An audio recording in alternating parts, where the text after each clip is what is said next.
I'm going to talk about some of the interesting aspects of astrocatastrophism. We have been lied to about so much, so many things for so long. Where do you begin?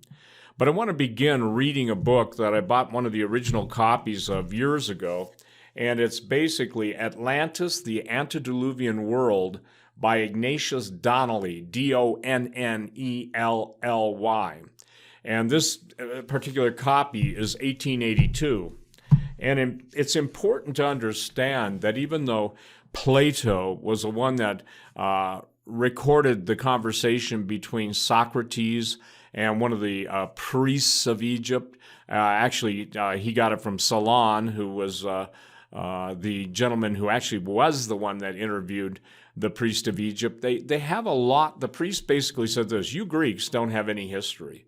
We Egyptians know the real history. Now, one of the hardest things to talk about is not only true history, but prehistory. And I want to share this with you. I'm going to read it because I don't want to screw it up and paraphrase it. And this is coming from about page 8 of the original book. And here's what he said. Solon, hearing what was said, "What do you mean?" Talking about that the Greeks don't know true history. And he said, "I mean to say," he replied, "that in mind you are all young. There is no old opinion handed down among you by ancient tradition, nor any science which this hoary with age." In other words, you're getting gray and you don't know what you're doing. And I will tell you the reason of all this. There have been and there will be, again, many destructions of mankind arising out of many causes. I'll say that again. There have been many and there will be, again, many destructions of mankind arising out of many causes. Now, ladies and gentlemen, there is Phaeton. He goes in talking about one of the Greek myths. There is Phaeton, which even you have preserved, that once upon a time, Phaeton, the son of Helios, having yoked the steeds in his father's chariot because he was not able to drive them in the path of his father, burnt up all that was upon the earth and was himself destroyed by a thunderbolt. Now, this has a form of a myth, but really signifies a delineation and declination of the bodies moving around the earth and in the heavens, and a great conflagration of things upon the earth recurring at long intervals of time. Notice this, that the priest that Solon is listening to knows the difference between actual events and the myths that the Greeks believed that were based on the actual events. And that, by the way, ladies and gentlemen, I go into great detail in my book, True Legends, and also Angel Wars. Angel Wars is a very prominent book. Unfortunately, we're out of stock for another month on that, but that's neither here nor there. Now, listen to this. It is impressive to me that this priest is talking about times going back 9,000 BC. And 9,000 BC is a big deal. So here's what it says. Now, this has the form of a myth, which we just talked about. And here's what he says. Earth, and he's talking about conflagration of things upon the earth recurring at long intervals of time. When this happens, those who live upon the mountains in the dry and lofty places are more liable to destruction than those who dwell by rivers or on seashore.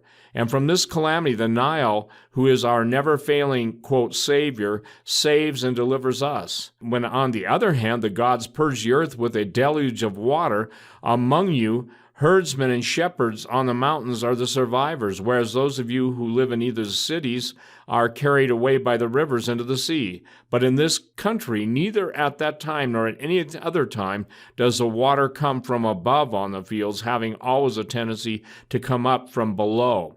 And in the Bible, the Old Testament, it talks about the fountains of the deep were open.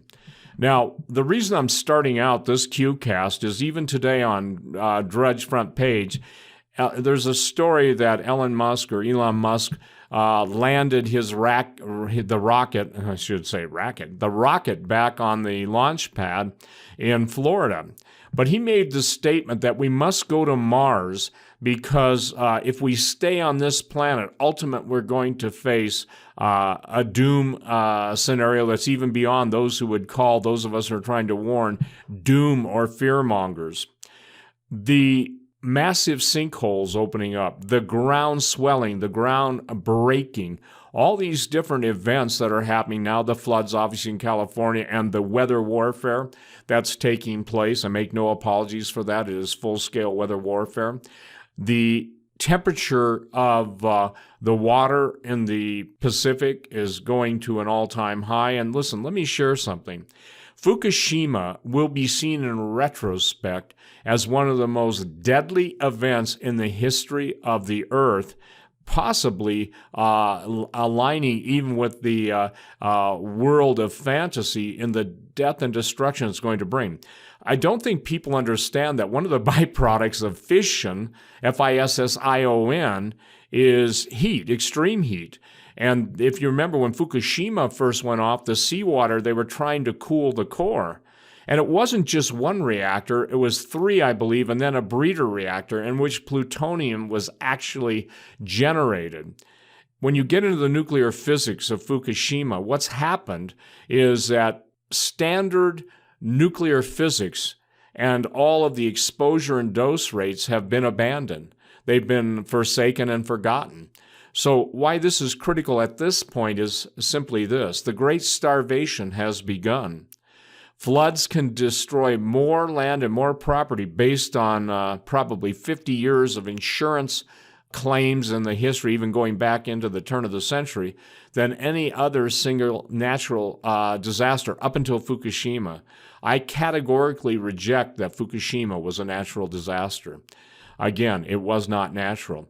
What's really unnatural is the response of the mainstream murderers. Now, we usually say MSM is mainstream media.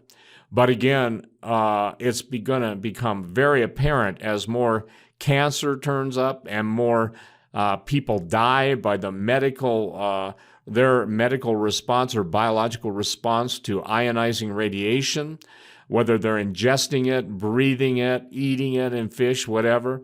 The point that is really critical for you to understand that things have not settled down in any way, shape, or form. One of the most important volcanoes in the world has starting to go active. And what's fascinating is Anak Krakatoa, which means son of Krakatoa, all of the different myths and legends associated with the volcano, and especially in the area of Krakatoa and Mount Tambora, Indonesia, all of the historic influences on the weather, on growing seasons, and on famine, it seems like they're all kicking into high gear. The late Sue Bradley, a very dear friend of mine who wrote essays with me, she has an essay which I'll be posting on my website, Sue Bradley, and it may already be on the internet someplace, but it's Anak Krakatoa, and some people pronounce it Krakatoa. It was used to be spelled with an O. Now it's spelled with a U, Krakatoa. And based on some of the South Pacific pronunciations, that may be closer to the correct one. But why is this critical? Because, as I said, Anak Krakatoa, which means the son of Krakatoa, Anak, when Joshua and Caleb went into the Promised Land in the Old Testament, there they beheld the sons of Anak, the giants.